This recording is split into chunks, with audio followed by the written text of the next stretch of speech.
Hello everyone and welcome to the live stream. I hope that you're all doing good. Tonight, of course, we're going to be hanging out for about an hour and a half, give or take. And we're going to be talking about a bunch of different things that have happened in the gaming and entertainment industries over the past week. I couldn't find too many gaming stories just because I've been covering so many video game topics in videos lately. And of course we could keep going over the same topics, which we're gonna do a little bit tonight. But there was a lot for the entertainment side of things. So we're gonna be having some laughs tonight at completely out of touch critics. I'd like to highlight one video right at the start of stream because this is why I do not like critics. And I'm going to talk about this more towards the end of stream because the Super Mario topic is going to be the main one for tonight. But I'd like to highlight this just awesome clip from Grace Randolph talking about the Super Mario movie. When could Mario turn into a cat? I guess, if you're into furries, that works. And maybe that'll play really well in Asian markets. I know they love cats over there, love cats. But I just felt it robbed Mario of a lot of his personal dignity. I was like... What an off-the-cuff thing to say. Those Japanese people love cats. Why does the main character have to turn into a cat? I love film critics, and honestly, they deserve way more praise than they're given because they are great. No, we're gonna be talking about that a little later. She said some really off-the-cuff things. So, one of the main topics that we're going to be talking about tonight is the Super Mario movie, and specifically how critics hate it. It debuted with a 46% on Rotten Tomatoes with 52 reviews, and it's gone up a little bit. I think it's sitting around a 52% right now. But the critics do not like this movie. Maybe because, well, there's too much furry action, and, well, those darn Japanese people put too many cats in it. And of course, Chris Pratt does voice Mario, and of course Mario is the lead. So I've seen quite a few reviews that don't really specify why they do not like the film, but they are people who have previously kind of hated on Chris Pratt, so it definitely seems like that is a major problem for why the critics are rating it poorly. I think the user scores will be a hell of a lot better, but we're going to chat about that. We're also going to be talking about Rings of Power. I know, the show that just won't die. Last week during the discussion stream, we talked about how a horse died on the Rings of Power set. Very, very sad for the horse. His final moments were on the Rings of Power set. That is fucking rough. But now a new report has come out saying only 37% of viewers actually finished the Rings of Power TV show, the most expensive in history, which of course is just awful. When we are talking about a show that cost $1 billion for rights in the first season, they needed as many people to watch it as possible, and even though they bragged at the beginning about how 25 million people tuned in for the premiere episodes, and those are crazy numbers, now we understand why they didn't release any other viewership figures, because, well, only 37% of viewers actually watched the show in its entirety. We're also going to be talking about She-Hulk, unfortunately, because the She-Hulk writer, who also happens to be a writer for the Marvels, has now joined Deadpool 3, and I like Deadpool. I was actually pretty excited for Deadpool 3, but hearing this is just a major red flags to me, because both of these films are based on the MCU, or one is a film, one is a show, very heavily focused on the MCU. And while Deadpool 3 still has some cool elements to it that we've only gotten teasers of, this is a major red flag, in my opinion. That is just not good.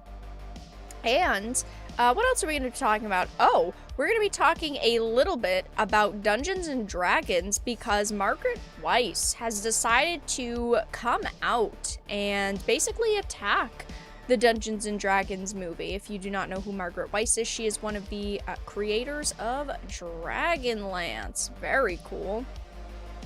Well, one of the co-creators. And Ed Greenwood himself decided to make a statement on it, but he's kind of defending Wizards of the Coast, which isn't really surprising because he doesn't want to ruin the spot that he has with them. I mean, he's done even recent work for them, but some of the creatives behind Dungeons and Dragons are kind of fighting a little bit over this movie. We're also going to be chatting, probably at the beginning because it's a smaller topic, about Marvel's Avengers. You guys know that this was a live service game that absolutely failed, and they announced, I believe it was 3 or so months ago, that they were going to be shutting down the servers. They were going to kill the game.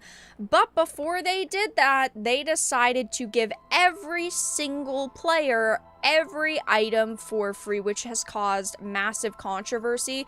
Even the paid items that some people spent hundreds of dollars to collect throughout the lifespan of this game, they have decided to give to every player, which I understand why they're doing that, because in a couple of months the game's not going to exist anyway, so they might as well give people as many products kind of ahead of time to enjoy the game as much as possible. But it's just a major middle finger to the people who spent money on this title, who felt like, wow, I've got these exclusive characters and skins, and now, well, it's not very exclusive because even if I made an account tomorrow, everybody would get them. I would get them. So imagine, yeah, spending hundreds of dollars on this garbage game. I don't want to specifically attack the people who spent money on the game, because sometimes you spend money on a game that you think is going to be really good, and then unfortunately it just ends up being a pile of shit. And a lot of people do love the Avengers, and this game would have been really cool if it was actually released 5 years prior, because kind of the Marvel's Avengers hype had really died down by the time this released. And it would have been cool if it was actually a solid game. So I don't necessarily blame the players for spending money on it, but I do blame the developers for basically giving that last middle finger to people. So, yeah, those are going to be the main topics of the evening. I also have a few side topics that we might get a chance to discuss. I talked about it in a video. I'm sure you guys might remember it. A couple of days ago, we heard about the Pokemon incident, how a player was disqualified from a tournament because he laughed at someone, or he laughed after someone asked him his pronouns. He kind of like nervously laughed about it.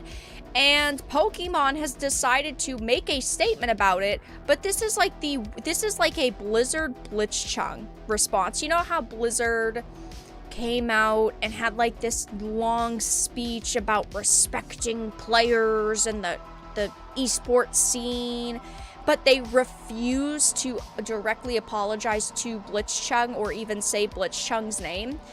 Free Hong Kong, revolution of our times. Well, Pokemon decided to do exactly freaking that. They made a half-assed response, just talking about how they want, you know, the events to be a welcoming space for all players, while not saying anything directly associated with the situation, which is stupid. So yeah, those are the topics, and hi guys, welcome to the stream. We'll get started in just a minute. Pay to win. The game was pay to win, yeah, because you could buy characters and you could buy, I believe it was experience boosts and like item drop boosts. I don't 100% remember with Marvel's Avengers because there's been so many shit games like it, but yeah, it was I guess I would clarify it more as pay to play, because you can still play it and the items don't necessarily lead you to a win. But if you get such a higher drop rate or experience rate, it's kind of pay to play. Volcano High is a topic now, Theater. If you donate $500, I will play Volcano High at launch. Also, PayPal friends and family. Thank you. Otherwise, you know what? I'm sorry. I am not gonna stoop to that level. I have a topic. Did you hear that Steam banned the horror game Succubus Hellish Orgy without warning the company? That was a double take. I want to make sure I read that right. I have not. I don't think I could probably bring that up on stream. But let me bring it up on my second monitor and see if there's like a tweet about it. Okay, banned from Steam. Let me just skim the article to make sure they're not gonna throw anything suggestive at us. Okay. I have an article that maybe we can check out in a little bit. If we don't get a chance to during the stream though, I will definitely look into it and potentially do a video on it tomorrow. Another game banned from Steam. Can't really say that I'm surprised. Yeah, I'm really glad I didn't bring up the Twitter on that one. That would have been interesting. Let's just say that. That would have been interesting. Also, why is this slightly... You know what? It's Bilbo. Bilbo, it's the spring, the birds are out, the bugs are out, and he keeps knocking all of my shit over. Set up a GoFundMe. A GoFundMe for what? To play Volcano High? You guys want to see me play Volcano High so much. You want me to set up a crowdfund for it?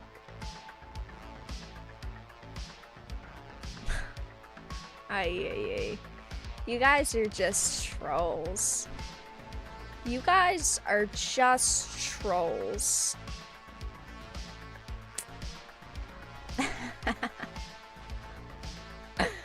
Ay.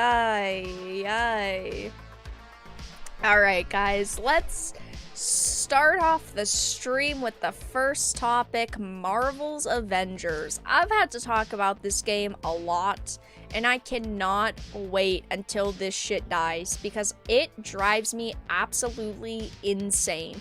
This was a game that people were super hyped for, and I get that. I understand that, but unfortunately, it also was just god-awful. The models in this looked terrible, the gameplay was repetitive, the visuals were okay, and it was a pay-to-play fucking mess. And, well, classic live service title, am I right? But we heard a couple of months ago that they were going to be killing this game off, that they were going to basically kill it off in 2 waves. The first wave is what is actually happening now, where because they're winding the game down, they have decided to give everyone every item. So I could go to the cash shop and all of the cash shop items are free now, and I could add them to my account, even though people previously paid hundreds of dollars for content. I don't think that they had enough content that it would be in the thousands, but potentially thousands of dollars in content. And, well, that of course has pissed people off, but they are going to be killing off the game in a couple of months anyway. But it says Marvel's Avengers rebranded as Definitive Edition ahead of shutdown. This to me kind of screams milking people for the last little bit they can, because when a game gets a new edition, like an anniversary edition, a collector's edition, a special edition, definitive edition, there are people who will buy them. Now, I'm not speaking out of experience, but it's like if Skyrim had a special edition and then a Game of the Year edition and then an anniversary edition, and somebody happened to buy all 3 for every platform. Not me, again, not speaking out of experience, but it's like that. It's marketed different, they add a little bit of content, it's shiny, and they can also put a new listing on a storefront, meaning, oh wow, look, this game that previously released, I remember hearing about that, but now there's special content. And of course, that is what they have decided to do. It says Marvel's Avengers has been on borrowed time since January, when its publisher announced that the live service title will have its support pulled on September 30th. For all of those wanting to give the game a spin, now's a good time as all the cosmetics are available to all players for free. This could be considered a definitive edition of the game, and it seems its developer, Crystal Dynamics, wants players to think the same as it's renamed the definitive edition on multiple platforms. This to me just screams the fact that they're trying to make as much money off of this as possible. We know that this game was a failure because I believe it cost them like $100 million and it didn't make that back, which is why of course they're shutting it down. But they tried with this title. It says back in January they announced the support for its blockbuster live service title, which allows players to assume the superheroes Marvel is famous for is coming to an end. I still have not given this a chance. I do want to play it at some point. I don't think I'm going to stream it because I don't think that any of you want to watch me stream this like 2.5-year-old dead game. But I do want to try it myself, but I am lazy and have better things to do with my time, like work on the Varaverse. By September this year, no new heroes or content will be added to the game. However, players are being granted access to an all-premium cosmetics for free, while the entire campaign experience and side missions will remain playable indefinitely. It says the action-adventure launched September 2020 and last-gen systems before getting upgraded for current-gen consoles in March 2021. There was no way that this was going to be successful or this was going to survive. And I completely understand why people are pissed. I don't care if the game is going to be shut down. Nobody should be given this free content before release. And I completely understand that argument. Because you spent money on it, you should be the one with that. But they're also still trying to bring people in and buy copies, even if it's only a $20 copy of a game, because, well, they're desperate. They need to make something off of it. This game was way off timed. I mean, it came out in 2020. I feel like Avengers hype died in like 2017. Yeah, Infinity War and Endgame, they were big, they were massive, they were popular, but by that point you could tell that Marvel, like, that was it for Avengers, right? That was supposed to be the climax of their story, and that was it. Like, yeah, we have them individually now, but all of that hype that built for years and years was kind of done. I feel like they should have really pushed to release this game 5 years sooner, but they didn't, and now the game is dead. So I thought that I would just chat about this really quickly. Kind of funny. It is what it is. But yeah, they have tried to rebrand it as a definitive edition while also giving players everything for free. So, well, they're trying still. They really are trying. So, yeah. That's all that we really had to talk about with that. Did I hear S-word? I don't know what the S-word is, so no, you didn't hear the S-word. And yet the DC UO still lives, and oh, the MMO you're talking about, DCU Online, yeah, that shit is still going. I'm sorry. I know people love it, and there's like a dedicated fan base to that. I take one look at it and just want to hurl. I don't know. It just, like, the customizations and the way that you make like your hero or villain seems really cool, but I feel like that's where the hype dies. You know, once you actually get into the game, it's like the character creator was way more fun. I don't know. I'm biased though because I've never played it. I've never given it a chance. Maybe I'm completely wrong. Maybe it's awesome and amazing, but I don't know. I take one look at it and it's like, oof, what are 50 other things that I could do with my time? And there's just plenty of other things. I was in the theater today and I saw the poster. What did you see? That's the first question. Secondly, I saw the poster for Guardians of the Galaxy 3. I don't actually think the poster is all that bad except for Nebula. She looks god-awful. Guys, come on. We have to move on from things. Just because I say something doesn't mean we have to hang on it.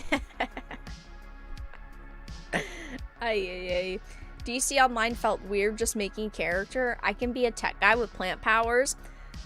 You know, Clint, that is actually a great segue into another side topic that I had that I wasn't sure if we'd get a chance to talk about, but we're going to talk about specifically for you now. A new character for Overwatch was announced. Their name is Life Weaver. First hero confirmed queer upon reveal. Now, hold on. I have to find it. But it's not just a queer character. I'll find it for you. Hold on. Because this article, of course, isn't... It doesn't show it, does it? It doesn't... Where is that stupid post that I saw yesterday? I'm gonna find it. Oh, you're so ugly. Where is this... It was a good segue. Anyway, one of the narrative designers or character designers, I don't have the post up because of course this stupid article isn't going to show it, but they called this character a plant-based pansexual. Yep. I'm not going to be able to find it now, am I? Yeah, is this it? Yes, they called it a plant-based pansexual. That's a very interesting way to describe a new character. Listen, I like Overwatch, and Overwatch is fun. Overwatch is a good game at its core, but it's shit like this that nobody cares about. They didn't announce the character's abilities or even a little bit more of their background. They announced simply that they're a pansexual and that identity is integral to who this character is. I don't care what a character's sexuality is if they're just a bad character and absolutely no one is gonna play them. Like, I'm sorry, who is looking at this going, oh my god, this is the best character to ever be created in video games? Like, it's dumb.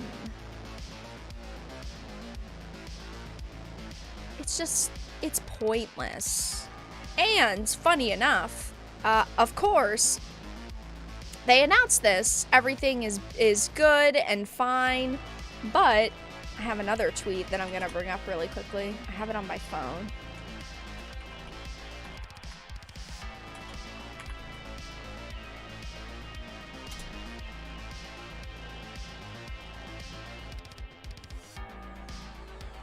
Where's this stupid post? Why can't I find any posts today? Why are all of the posts that I'm trying to find deleted? Oh, okay, this one isn't. It was just hidden conveniently. This was actually announced at the same time. So Blizzard decided to make this big Overwatch 2 announcement right after it was announced that Blizzard has been sued by the US Justice Department for alleged antitrust violations related to its Call of Duty and Overwatch esports leagues, including limited competition and suppressing player wages. Classic Blizzard going, people are gonna talk about this stupid new character and not talk about our lawsuits? So let's just announce this. So dumb. So stupid. Anyway, that's all that I really had to talk about with it. It's not the biggest deal. Blizzard getting sued almost another Tuesday. But I still wanted to mention all of this. I'm surprised they didn't go with non-binary, and no, it's a pansexual identity, a queer character. Which would be fine if they would simply just, you know, I don't know, announce cool mechanics and actually show what the character is and what the character does. Like, that's all I as a player care about. Blizzard just can't stay out of trouble. No, they really, really can't. They just can't. Remember when Blizzard was the greatest of the great? Well, they're They're not anymore, unfortunately. I like a ton of their content still, don't get me wrong. It's just them as a company, they suck. I do not consent to that pink rose. Yeah, it's definitely interesting. Is that some kind of subliminal message? Probably. This character looks stupid. Just the design of this character is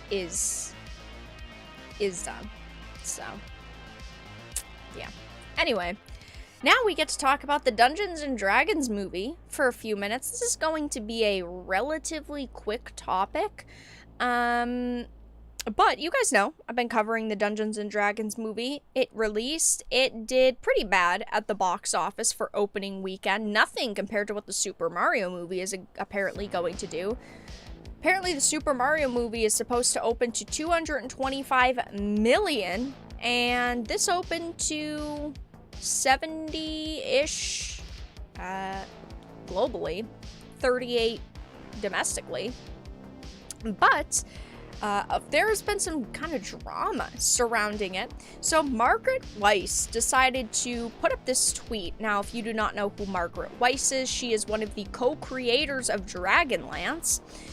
She had said, "I have not seen the new Dungeons and Dragons movie, but I am disappointed to hear from those who have, including Luke Gygax, that they do not credit the creators of D&D, Gary Gygax and Dave Arneson, nor do they credit Ed Greenwood, creator of the Forgotten Realms." I can't say that I'm all that surprised. I really can't, because Hasbro does not give a fuck. Hasbro does not care about their creatives. And we've said this for years, especially following all of the OGL controversy that just happened a couple of months ago. The core individuals who created Dungeons and Dragons, they would throw to the side in a heartbeat if it meant more money for them. They don't care about giving their creatives recognition, which is such a major problem. And Ed Greenwood actually made a statement saying, "I didn't see myself in the credits, but couldn't see the very end thanks to folks getting up and leaving and blocking the view." He's trying to give them the benefit of the doubt, saying, well, maybe it's there and I just missed it.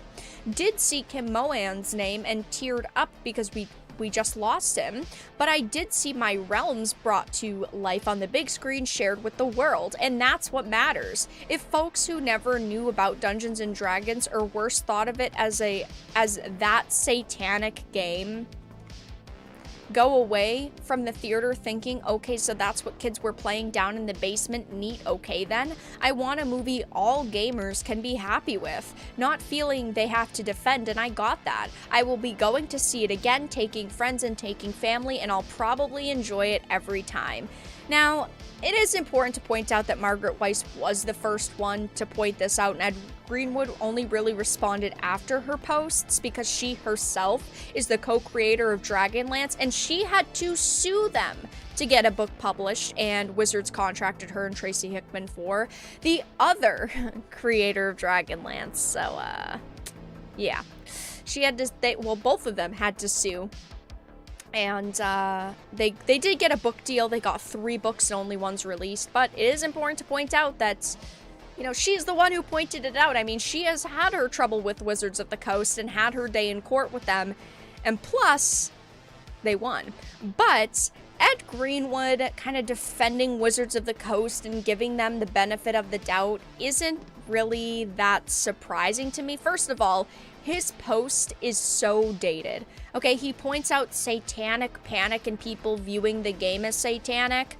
People haven't viewed the game the way he thinks they do in like 20 years, besides maybe a small group of people that still exist today who go, oh, that satanic game. And let's be honest, they weren't ever gonna go and see this anyway. The satanic panic era of Dungeons and Dragons is long gone, so it just kind of dates his post. But of course he won't say anything bad because he is aligned with Wizards of the Coast. He doesn't want to get snubbed out of things that will make him money, like going to conventions and potential deals. I mean, up until recently, he was writing novels about the world in Elminster, plus he's the original creator, so he's still close with WotC. I'm not that surprised to see him speaking up and trying to give them the benefit of the doubt, but it just shows like all of these creatives feel like they have to take a side. He's taking WotC's side, saying, you know, maybe I just didn't see my name in the credit, and I'm glad that this got to be shared with so many people. But then you have someone like Margaret Weiss coming out and straight up saying, I didn't see all these names in the credits and they should be there. I'm disappointed that they're not there and I'm not even gonna go and see it. So a lot more drama in the Dungeons and Dragons and Hasbro world. And yeah, I'm curious to see if anyone else is going to kind of make some statements on this and put in their 2 cents, but things are still not looking very good for Hasbro. I mean, when creatives start kind of warring with each other, that's when you know things are bad. Or not necessarily with each other in this case, but against the company, you know that things are bad. So yeah, next we're going to move on to She-Hulk. What a great, grand, fun topic. We love She-Hulk and the Marvels.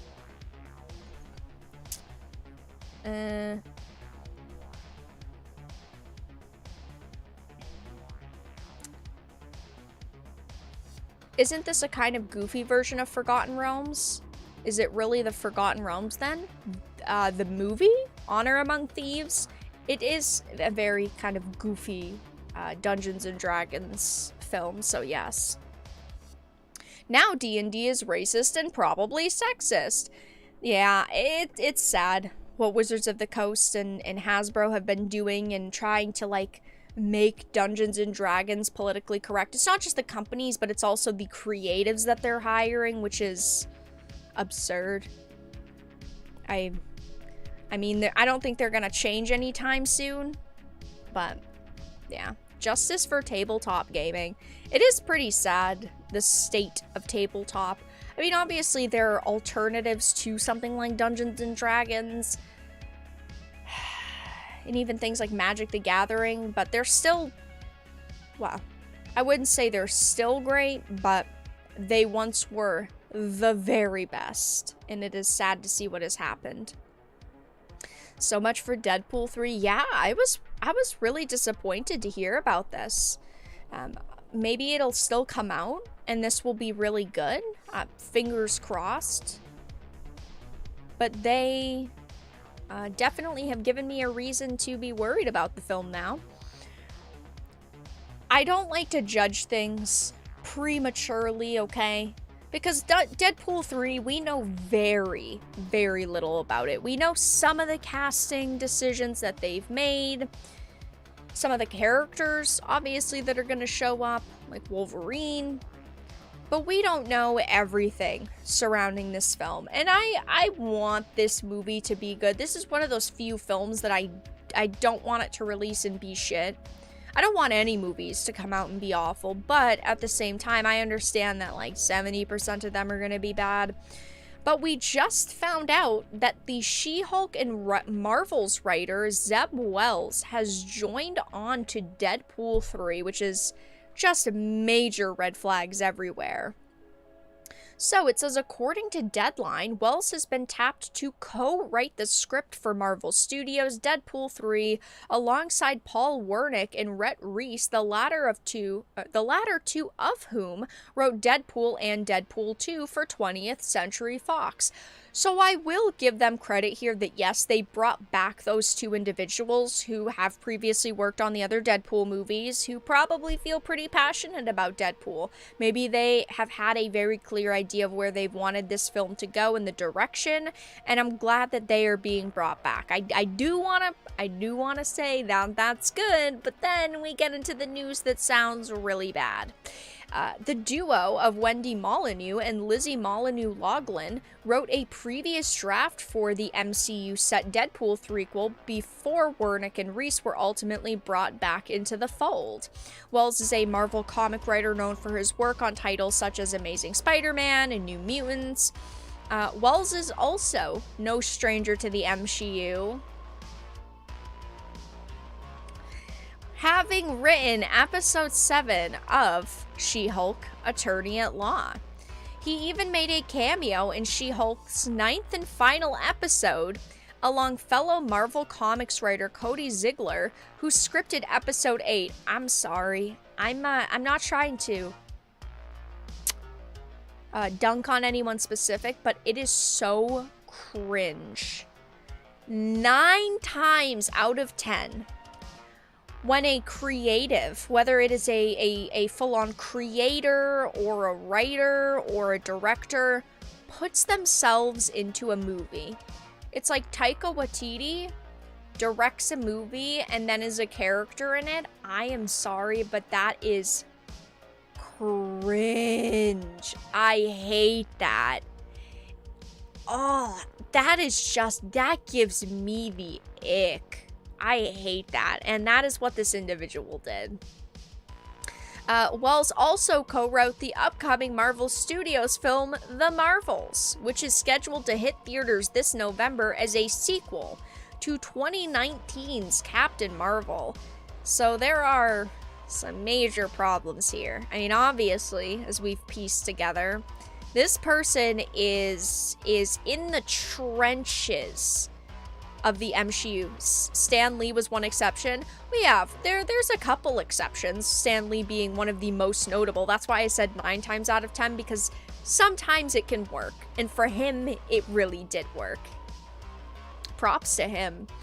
But this is someone who is in the trenches of the MCU. They've written for She-Hulk. They're writing for the Marvels. We haven't seen the Marvels yet. Maybe it'll come out and it'll be absolutely amazing. I would not put any money on it being good. I have no faith in it being good. And we already know what happened with She-Hulk. I mean, they made it, as they said, to say fuck you to the trolls and the people that are haters. Both of these things, just not good. And so hearing that this individual is part of Deadpool 3 now, also not good. Major red flags here. Maybe because they're a co-writer, the other writer with them will be able to kind of rein them in, and they will just follow that individual's lead. That is all we can hope for at this point. I'm still pretty excited for Deadpool 3. But hearing something like this is just red flags everywhere. Just not good. I hope they still do a good job with this. I hope this movie comes out and it's okay. I really don't want another failure, especially for a cast like they're apparently they of course are bringing Wolverine back into the fray. They just announced someone else. That person was in talks. I'll see if I can find it really quickly. There's someone else that's in talks to return. She was in the first movie, I'm pretty sure. And they're trying to bring her back. Marina Baccarin reveals that she is in talks to return for Deadpool 3. I hope I'm saying her last name right. Anyway, she's in talks to return for Deadpool 3. That's who they're considering bringing back. So I don't know. A lot of it still sounds positive. Wolverine will be Me Too'd, probably. But that's all that we really had to discuss with that topic. And fun times. We love She-Hulk. We love the Marvels. Absolutely fantastic. Listen, I can only be so sarcastic, because sometimes I start to believe my own sarcasm. Hiring activists will only lead you to losing the fans than the franchise. Just look at Star Wars. Very true. It is sad what has happened to Star Wars. I just saw something, I think it was yesterday, about the Acolyte, and someone that's part of the Acolyte team said, oh, it's gonna be so different, something you've never seen in Star Wars before. All I was thinking was, yeah, we haven't seen it because it's gonna be fucking trash. Stop lying, Vara. I don't know what I'm lying about, but I'll stop lying. I love She-Hulk. That's what you're referring to. I love She-Hulk. Great show. Awesome, awesome, awesome. Stan Lee will forever be a legend. Oh, God, it's so sad. Stan Lee has been in more #1 movies than any other actor. That's true. Stan Lee was a Chad. Star Wars could still be good. If they just, I don't know, got their heads out of their asses and really fucking thought about what they could do for long-running, whether it's shows or movies, they could make Star Wars good. And I will die on this hill. Rey should have been a no one. If Rey was a no one, I wouldn't hate the sequels. I'm sorry. If they stuck with Rey was a no one, well, okay, I'd still hate them to a certain extent because they still killed off characters in the dumbest fucking ways possible, but I would hate it so much less. It would be like 30% less hate. Rey should have been a no one. That would have been cool. But of course, they just couldn't do that because they're shitheads. We need a Star Wars Geode spinoff. Yeah, what are they going to do with Geode? Really good character. Lots of potential there. What did they ever do with that character? Wasn't it written in just like one comic book and that was it? Make Star Wars Extended Universe canon again. I don't want them to. Because if they do that, then they're just gonna end up making shows and movies out of it, and then those shows or movies are gonna be wokeified, and then it's gonna be bad. Keep the Extended Universe out of this. Finn was wasted potential? Oh, for sure. Finn was wasted potential. They should have never killed off... Well, I guess they could have killed off Han. Don't kill off Luke. Princess Leia, obviously, that they didn't have a choice there. Should have made Rey a no one. And they should have made Kylo way cooler. And they should have given Kylo more of like a... Either went full on dark side or a big kind of light side twist. But, well, we can sit here and write fan fiction all day, but Star Wars is dead. Okay, chat, next we're going to talk about Rings of Power. So much better than the sequel trilogy, am I right? Wow. Yeah, this is going to be a yikes from me. I've talked about Rings of Power a lot. Okay, I've talked about the viewership, I've talked about the ratings, I've talked about critics simping for this show. I mean, we've chatted about it all on this channel. And while we knew that it was a failure for them because they spent $1 billion on the rights the first season and a little bit of the second season, it didn't bring viewers in. They boasted at release about how it hit 25 million households watched it, which broke their records and was great. But then, that was the only set of numbers that they released for this show, and now we know why. A new report has come out saying only 37% of viewers actually finished The Rings of Power, the most expensive show in history. Thank you, Clint, for the $2 super chat. We need Dwayne Johnson as Geode. If they could cast Dwayne Johnson as Geode, I don't know what I'd do. I would go and spend money on Galactic Star Cruiser. If they do that, I will go and spend, what is it, like $2,000? I will go and spend $2,000 and stay at Galactic Star Cruiser. because I would support them that much. That's the only way that they could make that character better, because that would just be great. That would be so fucking stupid. It would be funny. There's some things in life where you just don't think it could get any more fucking dumb, and then it does. Vara, did you finish Rings of Power? Actually, funny story, chat. I didn't finish Rings of Power. I got to the last episode. Okay, second to last episode. I watched. I was like, I'm done with this show. And then the last episode released, and I had read so many, like, synopsis on it. I had read a bunch of articles on it. I saw a bunch of clips on it. I never actually finished the show. So I'm not part of the 37% because I never watched the last episode. I feel proud to be part of a percent now. Oh my god, I feel represented. So, it says last year's massively expensive Lord of the Rings show on Amazon. It shouldn't be called the Lord of the Rings show because it's nowhere near that. Rings of Power had a lot of hype going into it. A lot of hype going into it. A lot of hype. Ooh. Who's gonna tell this Kotaku journalist that they're completely wrong?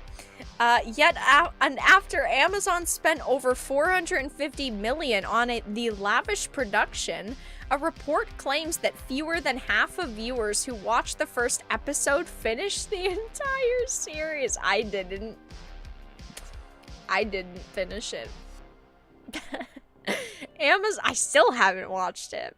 Amazon Prime, like basically every other streaming service out there in 2023, is trying desperately to convince millions of people to watch the expensive content it keeps releasing.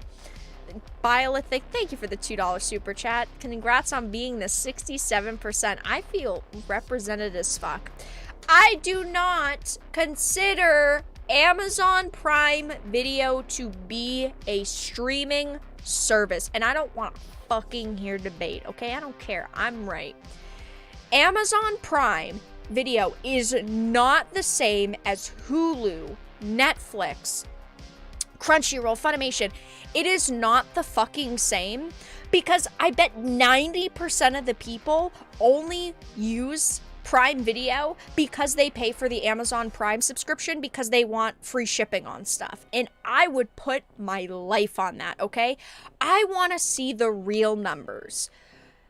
How many people that have Amazon Prime signed up specifically for Prime Video? Because I bet it's like 5% or something.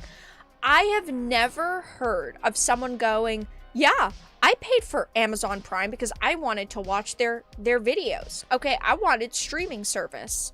Nobody, okay, paid just for Prime Video. And that is a hill I will die on. Show me the statistics proving otherwise. It says, as competition in the streaming market grows, more content floods services, costs go up and subscription prices follow. It's becoming harder and harder to get people to sign up or watch anything. I mean, I guess that's true.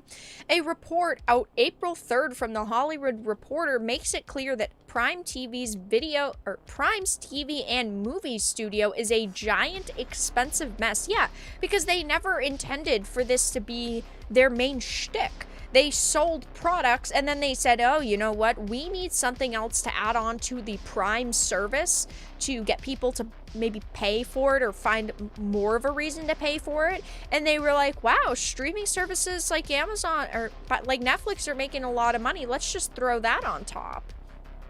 It says, the report claims that Amazon Studios chief Jennifer Salke is quick to make big deals with big names in an effort to build up Amazon's talent pool. I obviously do not like the content that Amazon Prime Video is putting out. I thought Rings of Power was god-awful, Wheel of Time was awful, but I understand why she's doing that, and it makes sense because Amazon is Amazon. I keep saying Amazon. Netflix is buying absolutely everything right now. Netflix is trying to get their hands on as many things as possible. So yeah, if they don't jump, another company's gonna jump. They don't learn from their mistakes, said one source, a showrunner who has experience working with the company. Amazon relies too much on data, frustrating creators. Something that Kotaku doesn't know. Another nasty story from the report claims Amazon Studios relies too heavily on data and focus groups, leading to productions that focused on women or contained LGBTQ themes being put on the back burner. Wow! So you're saying that data shows that people just want entertainment and not narrative-based content, and that Amazon is not focused on that because that's what their data shows? It's kind of bullshit though, because Amazon is focused on these things. They do release content that focuses on women and LGBT themes and just woke in general, so that doesn't make a lot of sense. But it says, as Amazon productions underperform, shows like The Last of Us have seen their audiences grow with each episode, which is great for them, I guess, but also it still had problems, and it's going to be years before another season even releases. The report further claims that people who have worked or currently work at Amazon describe it as a confusing and frustrating place to work. A lot of this sounds eerily similar to what was reported by Bloomberg in 2021 about the mess that is Amazon Game Studios, with details like execs cutting big deals, spending tons of money on big names or big bets, ignoring the people who know better, and then cutting costs when shows flop or don't blow up right away. I also think that it's funny that this Kotaku article referenced a Bloomberg article in 2021 because that was when Jason Schreier, who worked for Kotaku, went to Bloomberg. It's like a little Easter egg for you guys who might not know. Honestly, I can't really say that I'm all that surprised. Rings of Power, the first episode was pretty. It was the only episode I actually liked, because in the first episode you had like the flashbacks and you did have some fight sequences, even though they were really poor. And yeah, I mean, some of the sets that we saw looked pretty. Like where the elves are, like, it, again, kind of pretty. But as the show went on, that pretty element could not make up for the poor storytelling and the decisions that they made. I would love for Rings of Power to be good. I have always wanted a Lord of the Rings TV show, or a TV show just based on Tolkien's work in general. But it's not, this show just was not good because they threw away the source material and then went, you know what, we're just gonna go with our own direction. That's not what people want from you. It's still what they did though, and it led to a big, giant disaster for them. So yeah, only 37% of viewers finished the Rings of Power, the most expensive in history. I wish I could find a fuck to give, because I can't. This show was awful. And it doesn't even deserve a second season. It didn't even deserve a first, let's be honest. But yeah, I'm glad I'm part of the 63%. People are also in the comments arguing about it a little bit. Some people are saying things like, I thought that shit was dope. What was dope about it? Like, the characters? Wrong. The visuals? Half wrong. Because yeah, it's times it was pretty, but that's about it. The storytelling? Wrong. All bad. So is now a good time to invest into the Varaverse? Okay, guys. I'm gonna put up a poll. I'm gonna put up a little poll. Let me, okay, I was just checking the participants list. I'm gonna put up a poll. Vara versus first product. Video game. TV show. When the Varaverse eventually exists, What do you think I am likely to put out?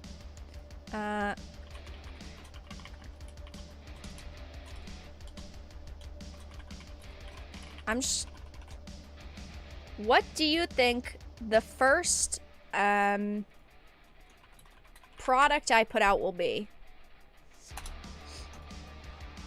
Okay, I'll let you guys vote. I expected a lack of context and I got it. So as always, the real answer is in the comments. I don't know what that means. That does not matter. Last of Us finale had 8 million viewers. The House of the Dragon finale had 9 million viewers. 37% of Rings of Power's premiere audience is 9 million viewers. That doesn't sound right, but okay. 63% of people just left, but 37% of people stayed.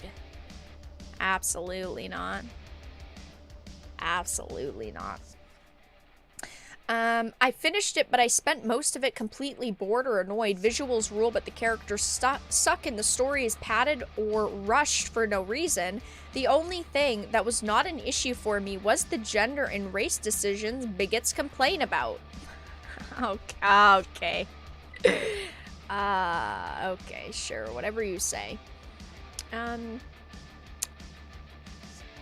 So yeah, now we can move on to the next and final topic.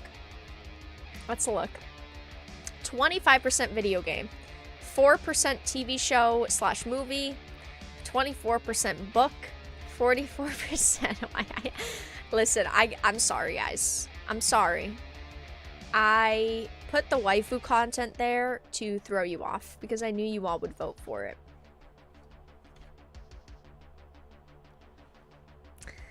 Vara will put out something for the modern audience. Yes, I will. When I create a product, it is going to be for modern audiences and not for you guys because you guys are toxic.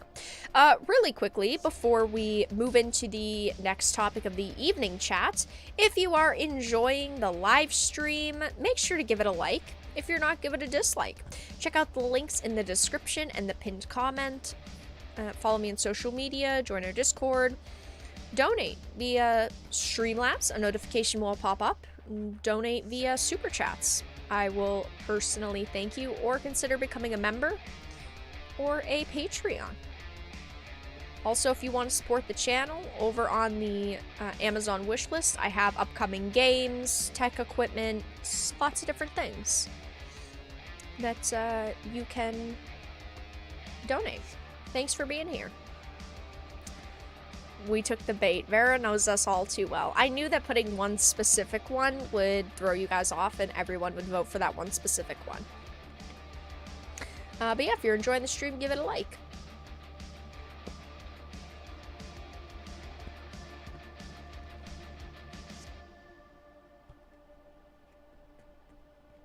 I picture a Galgun clone where Vara subjugates shills and critics. That'd be a good idea. I gotta screenshot that. Alright, chat, so next we are going to move into the Super Mario movie topic.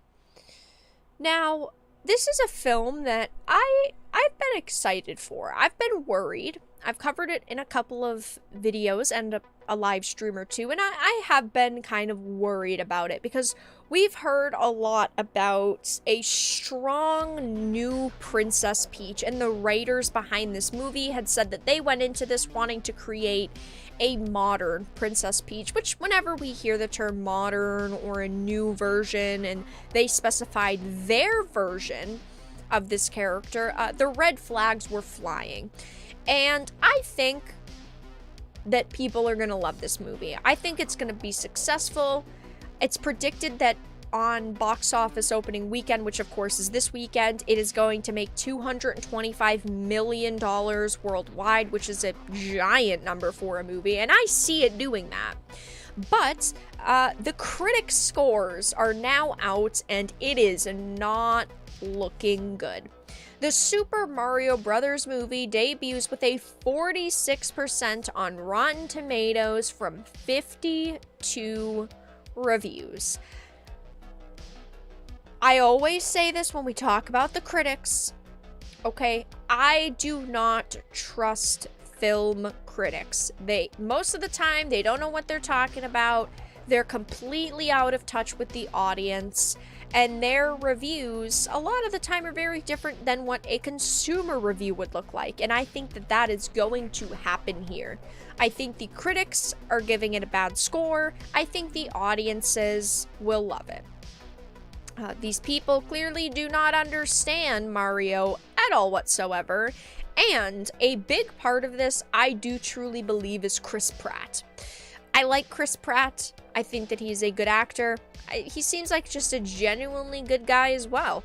But he, of course, voices Mario, and that has pissed a lot of critics off because, of course, it's Chris Pratt, okay? They're always trying to cancel the guy, no matter what he's doing.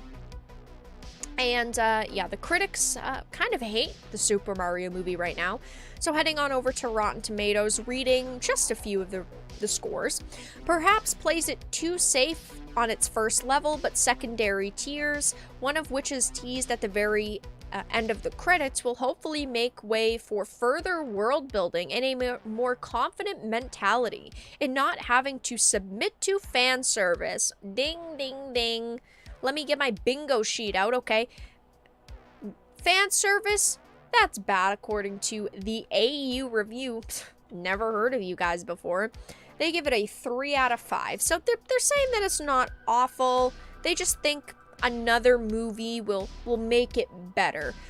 Their equivalent, or at least my equivalent to what they're saying, is The Force Awakens. The Force Awakens was a good movie on its own, and it could have built to a really good trilogy if they put a lot of effort into it. Unfortunately, they didn't. The Easter eggs were clearly made and placed with love, but the movie is just a collection of Easter eggs and references in search of a story. Why is this bad? Why is it bad that all they did, from what it sounds like, is make a movie for the fans? That's all these journalists are complaining about. All these reviewers are saying it's bad because, well, fan service. That shouldn't be a negative thing. While its narrative is rather formulaic and it's lacking the depth of more profound animated fare, the Super Mario Bros. Movie is a fun and gorgeously animated delight. I'm sorry that you went into watching the Super Mario Bros. Movie and expected this super in-depth story. It's like these people just went into it with these massively different expectations. We're not talking, in my opinion, about some cinematic masterpiece that has the best story you've ever seen. It's supposed to be a family movie. The narrative is rather formulaic. Well, what do you expect them to do? What were you hoping to get out of this film? They want a black Mario? Probably. They're probably mad that there's no representation in this film. This one gave it a 4.5 out of 5. It is utterly perfect, and I have never wanted to go back and revisit the video games more. So if it's perfect, why'd you give it a 4.5 and not a 5? I'm sorry. I don't just throw the word perfect around all willy-nilly. Totally, oh god, here we go. Totally inaccessible for non-fans of this Super Mario game. Okay, I'm sorry, I gotta chill. Let me reread that, okay? Totally inaccessible for non-fans of this Super Mario game from Nintendo. Which one? There's a million. Fans might even have had a hard time with the non-existent, antiquated, and offensive story. Shocking misfire for Illumination, the only bad movie they've ever made. Offensive? What could possibly be offensive in a movie like this? Now, I showed you guys a little clip at the beginning of stream And of course, Grace Randolph puts up videos, and she decided to put up a video on the Mario movie. And I need to play this again, okay? Because this is a prime example. This right here is a perfect example of why I do not trust film critics, why I do not like film critics, and why I'm happy to judge content myself. I don't even want to play it. And then, when could Mario turn into a cat? I guess, like, if you're into furries, that works. And maybe that'll play really well in Asian markets. I know they love cats over there, like, love cats. But I just felt it robbed Mario of a lot of his personal dignity. I'm sorry. There's so much to unravel here. There's so much. It's like an ogre. There's just layers. Okay, first of all, off the cuff comment. Those Japanese people, they really love cats. Is that why they put a furry Mario in this movie? That is just that was too far, Grace. Clearly, you know, she knows absolutely nothing about Mario. You know, is this a furry thing? Is that why Mario's a cat now? It's a furry thing? She just completely doesn't understand. I'm sure the movie highlights power-ups as well. There's no way that they made a Mario movie and it's just like, he magically turns into a cat. No, I'm sure when I watch this, I will be like, oh, that's a power-up. Did she not get the concept of what a power-up is in this film? Because I'm sure that they showed it. She says that it... What'd she say exactly? Robbed Mario. It robbed Mario of his personal dignity. Why? Because he's got this cat power-up? I'm sorry, completely just out of this world statement by Grace Randolph. Apparently, she also made a comment about Chris Pratt. And he does a good job in that regard with, you know, the emotion and all that stuff. You know, he certainly is able to deliver in that capacity. But again, the script is so awful. Mario and Luigi's relationship just seems really forced. It's like screenwriter Matthew Fogel, who should never work again. She clearly does not like Chris, okay? And it's fine if you do not like Chris as an actor. But he's able to deliver in that capacity. But again, the way that she says this is like so backhanded. Like, yeah, he's a great actor, but he wasn't able to deliver. Yeah, I mean, maybe at times the script was really bad, but her criticisms are also, yikes, my press screening, texture, blah, blah, blah, no exposition, horrible script. When I heard that they were doing a Super Mario movie, and even now, I don't expect there to be some wow out of this world script. Like, what do people expect from this film?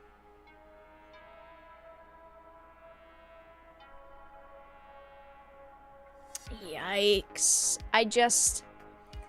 I thought that clip was absolutely hilarious. I really don't expect much else from journalists and film critics. And this is why I always tell people, judge products yourself or trust it from people you really, really like and you typically agree with.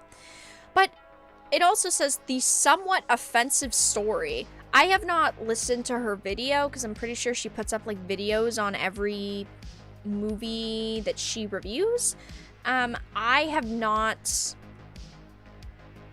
heard of anyone saying the story is offensive, and I do not know what she is referring to, but when I find out, I will let you know. I will let you know. I don't know what could be possibly offensive in this film now. Unless it's like, oh, there's not enough representation, or unless Princess Peach actually does end up being, you know, the damsel in distress at the end. I could see her saying that as offensive, but besides that, I have no idea. So yeah, that was fun. We just had to laugh a little bit at that. The Gate. What is The Gate? With only a few small bright spots peppered throughout to keep this thing from being a total wash, the movie is lowest common denominator filmmaking aimed at people who deserve so much more than this. Oh, so you mean it's a film that was aimed towards video game fans and children? Because come on, that's all that this movie was ever going to be. That's all this film was ever supposed to be. And of course, it's always great to be surprised by content that comes out. But the people that had to watch this do not understand the games. They don't understand these characters and this world. They just were like, ugh, I have to watch this stupid movie? Okay, I guess I will. Let's read some of the other ones. We already read those. Super Mario Bros. Feels like going down memory lane through an old theme park you went to as a kid. You'll ride some of the roller coasters again, but the whole experience doesn't fully come together like it did when you were younger. I hate this. These people are all saying, oh, there's so much fan service in this. Why is it bad that there's fan service? Why is that like a negative thing? This person gave it a 5 out of 10. Let's read, okay? It flies by too quickly. Oh, I don't want to. The article seems like trash. Sorry, not sorry. Your article looks like garbage. Is hers just the video? Yeah, hers is just the video. I'm not going to waste my time watching a Grace Randolph video on stream. This one gave it a 2 out of 10. The Super Mario Bros. Movie review. Sorry, Mario, your better movie is in another castle. And again, I'm relatively hopeful, kind of excited for this movie. I want it to be good. I have criticized some of these statements that have been made by the creative team, but it's still a movie that I think will do good, and I want to be good. The highly anticipated animated video game-based adventure, The Super Mario Bros. Movie, is a disaster.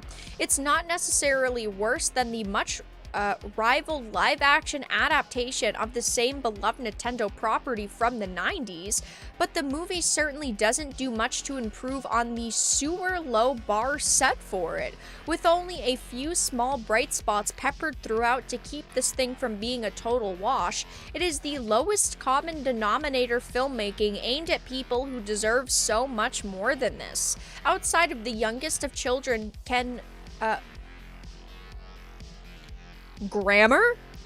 Outside of the youngest of children, Ken, who only process noise and color, while watching a movie, and fans so feverish for an animated Mario and Luigi adventure that they'll laugh hysterically at mere references that don't have any actual jokes attached to them, it is made for no other reason than to print money. Yeah, that's why 95% of movies are made, because they're gonna make money. That's all that companies care about is money, money, money. Is that really all that surprising? Because it shouldn't be. I know that sounds harsh, but it earns such a treatment despite being an animated lark. Okay, this author is just... I can't waste my time reading this. I mean, that's just god-awful. I mean, proper grammar where? There are also some more positive reviews here, not just negatives. It's a 92-minute injection of kid-friendly joy that whizzes by fast enough to keep adults from getting enraged or bored. Why would you get enraged at it? It's all quite fun with a good sense of humor and a consistent computer-animated aesthetic. Plus, at 90 minutes, including credits, it's short, sweet, and over before anything can get annoying. So the reason why they're giving it a good score is because it was short, so that they didn't have to watch, you know, more of the content. Everything, oh my god, I hate people. I hate people like this. It's everything you could want in a Mario movie. A 7 out of 10. You just said it gave literally everything you could hope for. And a 7 out of 10. You guys are whack. These people are awful. Super Mario Bros. Feels like going down a memory lane through... Oh, we already read that one. Didn't we? Whatever. Super Mario Brothers feels like going down memory lane through an old theme park you went to as a kid. You'll ride some of the roller coasters again, but the whole experience doesn't fully come together like it did when you were younger. Yeah, I mean, that's just how life is, though. Sometimes you will watch something and experience something as a child, and then as an adult, you'll go, wow, this definitely wasn't as good as I remembered it being, or hey, I have grown up and I just simply don't think that this is great anymore. That doesn't mean that it's outdated or anything. It just means that you grew up. Sorry, Wendy. Peter Pan isn't coming back for you next year. That's just what happens. Whatever fan service thrills we might be getting from seeing those familiar pipes and the bullet bills retrofitted for the big screen fall away fast when there's nothing else to prop this thing up. It is supposed to be a pretty movie. Okay, yes, they did get a star-studded cast. Anya Taylor-Joy, Chris Pratt, I know Seth Rogen's in it, Jack Black is in it. But I don't think that they ever expected this to be the next Avatar Way of Water. Now, I think money-wise, it will make that much. I think it'll make a shit ton of money. I mean, opening to $225 million, that's what is predicted. That is massive. But it's not supposed to be like the most cinematic, emotional adventure you've ever gone through. That's not what this film was ever supposed to be. Are you trying to tell me that you can experience something for the first time Oh, you can experience... I need to reread your comment. I'm sorry I butchered that. What a ripoff. I agree, Rover. I'm sorry for butchering that. Yeah, I'm sorry.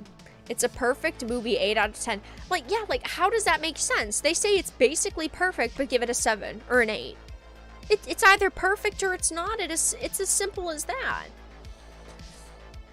It barely feels like a movie at all.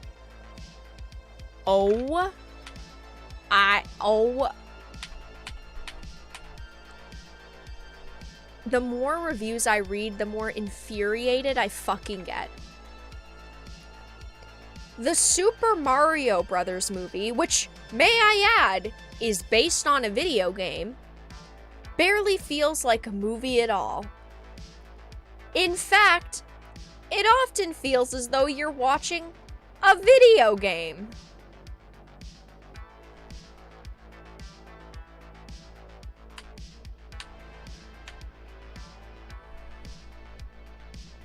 Wow. You are fucking dumb. You are stupid. I'm sorry. You're so stupid. You're so stupid. Why would you say something like that, man? It's based on a video game. It's good that it feels like a video game. It's based on one. Ay, ay, ay, ay, ay. Okay, back on track. It feels like it's made to be screenshotted more than watched when it comes to regular movie things like plot and character, while all that gets blue-shelled to hell. Okay. So these people are getting worse at reviewing.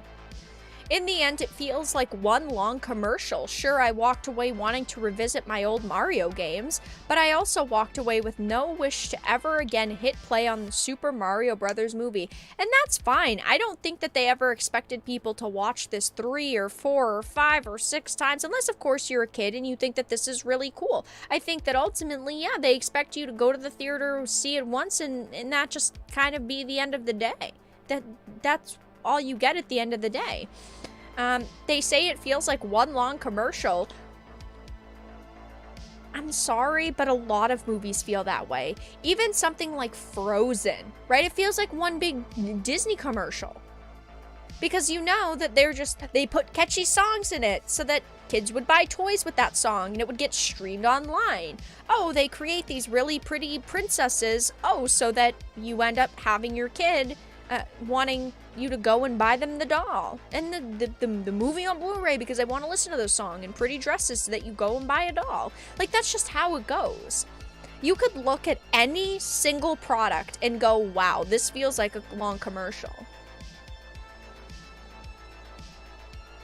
Yeah, they want you to go and play Mario.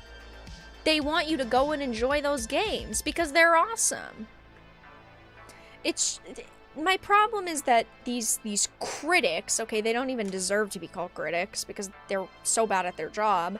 The problem here is that they're complaining about it being accurate to the source material, or being a movie that, yeah, wanted to be, they want to highlight the fact that it is based on a game. And they're giving it bad reviews because of that. I completely understand if this movie is not one for you. But it's like they're not trying to give it a chance or accept, wow, this might not be for someone like me. Skip the movie and just go play the game. Well, right. I mean, if you don't want to see a movie like this, that's fine. No one's forcing you to. Just go and play the game if you want to. But in this case, these people don't care at all about the franchise. They simply just care about the fact that on their desk this morning was a paper saying you have to go and see this movie and write a review on it. It's hard to demand all that much from a Mario Brothers film when its source material has been historically devoid of plot, but shouldn't we be allowed to demand a little more than mere competency? I mean, yes. The first few Mario games didn't have a deep plot, but look at something like Super Mario Odyssey. Yes, it still hit all of the beats that the previous games did, but it still had a really good story with really good side characters and like side quests and choices that you could make.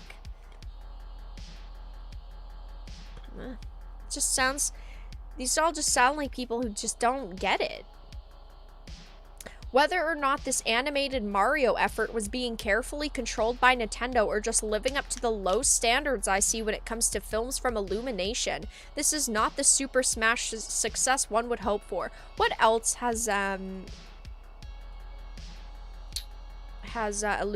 Illumination movies list? They did like Despicable Me and all the Minions stuff, right? Yeah, they did. List of Illumination productions. Despicable Me. I like Despicable Me. Despicable Me 1 and Despicable Me 2 were good. I don't like the Minions movie and like all of the side Minion stories, like Rise of Gru. I heard actually was pretty good, but I didn't see that. But that's also not just The Minions movie because it's The Rise of Gru. I still haven't seen it. I do need to see it though. Sing 2, I never liked the Sing movies. I saw like the first one and I gave up. I just do not care. The Grinch, what Illumination? Oh, The Grinch was good. But then you have like Hop. I just don't think that all of these are like fantastic. You know, they're saying that Illumination has like this perfect track record. But if we went through all of these on Rotten Tomatoes, are all of them really that highly rated? I just don't think so. I mean, maybe. Secret Life of Pets. Like, what is that sitting at? Well, the critics hated that too. What are the critics talking about? You guys didn't even like this movie. Audience score's pretty good. But also, you have to consider the audience are children. The children are having fun. Is it that bad? No. Who cares? If kids like it, that's all that matters. Hop. The critics hated this one too. What do you mean Illumination has a good track record? You guys hate this content. Kids hated that one too. But they can't even keep their story straight. Many of its strengths are overpowered by noisy, inert action sequences, overly simplistic characterizations, and unimaginative soundtrack selection. So basically, you just hate Mario. And that's all that it boils down to. I mean, it is what it is. I am going to see this at some point, because even though I have worries with, like, Princess Peach and some of the directions the creative team has gone in the way that they have marketed this movie, I still will give it a chance because I like Mario. I try to see the content that I'm talking about online. And, well, I'll give you guys my review in a couple days when I see it. But yeah, guys, if you have any topics you'd like me to discuss or any questions for me, feel free to leave them in chat. I'd be happy to answer. Kids' movies don't care about critic ratings. I agree. I watch a lot of content that's like marketed for kids, right? Like I like the Despicable Me movies. I think that they're fun. They're family friendly. And they're cool. I mean, yeah, they're not like these masterpieces, but they're at least enjoyable. Speaking of video games, Tetris the movie is great. I heard that came out, and I am going to watch that tonight, if for very legal reasons, from very legal sources. I have to watch that. I've been very excited about that. I am going to watch that, and I'll tell you guys in a couple days what my thoughts on it are. But I've heard that it's really good. What's your music, Vara? The music playing in the background right now, I will share the playlist. This is by White Bat Audio. I tend to use a lot of White Bat Audio tracks because they are like royalty / copyright free, and they are really, really awesome. White Bat actually does custom music. Maybe one day we'll see custom music for like the intro. That'd be awesome to have them do like a 10 or 15 minute song, and then we could loop it and then have our own theme. That'd be cool.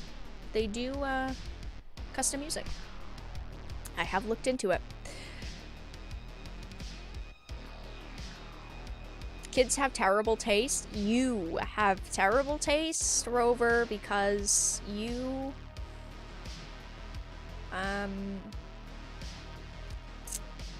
do.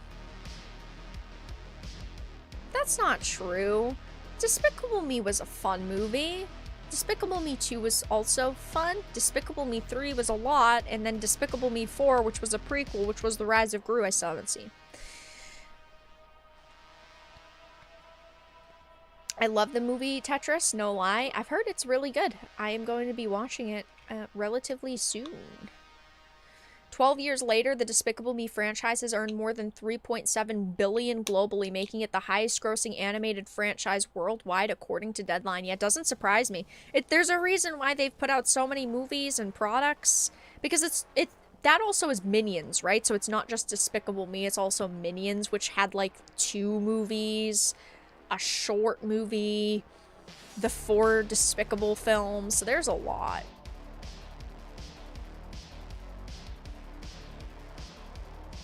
Tetris has a movie. Is it a documentary about the game? It is not a documentary, but it's like a dramatized retelling. I think that that's probably the best way to describe it. Tetris movie 2023. Rogers discovers Tetris in 1988 and then risks everything by traveling to the Soviet Union, where he joins forces with the investor to bring the game to the masses. Yeah, it's based on true story. Yeah, Chernobyl's a good comparison. Yeah, it's based on the true story, but it's still dramatized, like The Crown.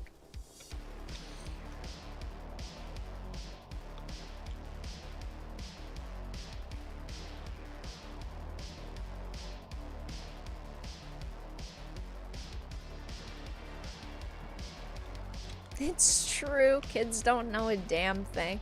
Sometimes kids' content is good. You guys are just judgy. Actually, The Hobbit was a children's book because he wrote The Hobbit. Tolkien wrote The Hobbit to read to his children, so that is a children's book. Therefore, you guys are wrong. See, there's always a way to counteract what you guys are saying. Chernobyl to Vara's computer. My computer runs at a good temperature. I've shown you guys while I'm gaming what my temperature runs at. the temperature on my computer is not bad. I'll bring it up right now. I'm hiding screen in case, I don't know, it decides to do something bad. You look at that! 2930.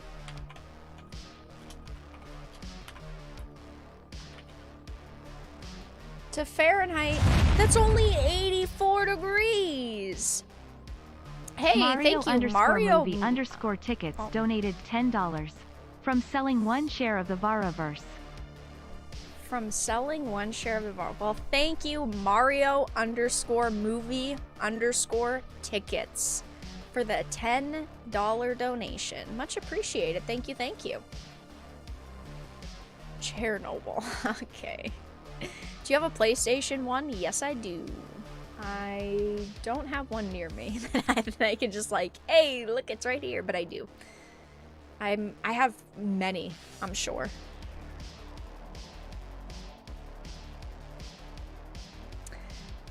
That's room temperature. Yes, it is.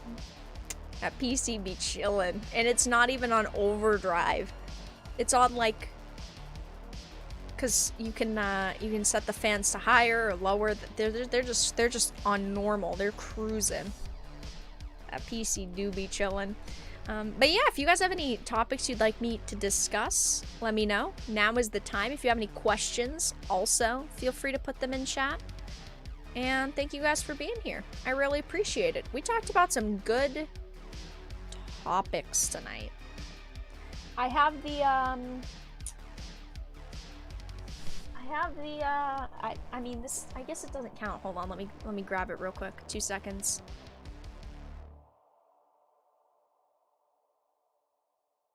I mean, I don't have the real console next to me, but I have the classic right here. It's not like an original one though, but I do have them somewhere. Do you have Parappa the Rapper for PlayStation 1? No, but I have heard of it many times. I mean, actually, I might have it. I just don't know. Comic books, Vara, keeping up? I haven't. I do not keep up with comic books. I mean, I keep up with non-mainstream comic books, but I do not keep up with mainstream comic books, unless, of course, I'm talking about them failing and Marvel's and DC's canceling comic runs because the sales are so low. So, yeah.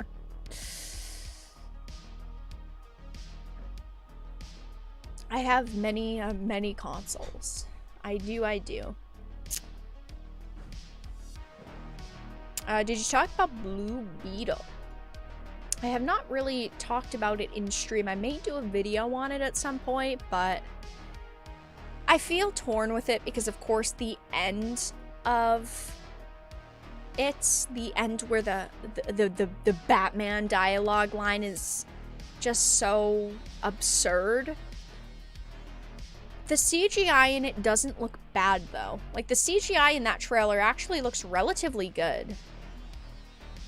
But then again, it's just one single trailer, so maybe the final product will release and it'll be awful and we'll just hate it. But it looks pretty. Rings of Power looked okay as well, though. We know how that went. Chat, really quickly, if you're enjoying the stream, give it a like. We need 8 more likes to hit 100. So take a second out of your day and give the stream a like. Thank you. Yeah, Batman is a fascist now, according to, I think it's George Lopez. I think that's who plays that character. George Lopez. Completely irrelevant. Oh, that PlayStation is trash. I should know, I bought it. Oh, the PlayStation Classic? Yeah, well, it's dusty and it's not been opened. I got it, and now it's a set piece. And I can say I have it. But it isn't open because, well, it's just not.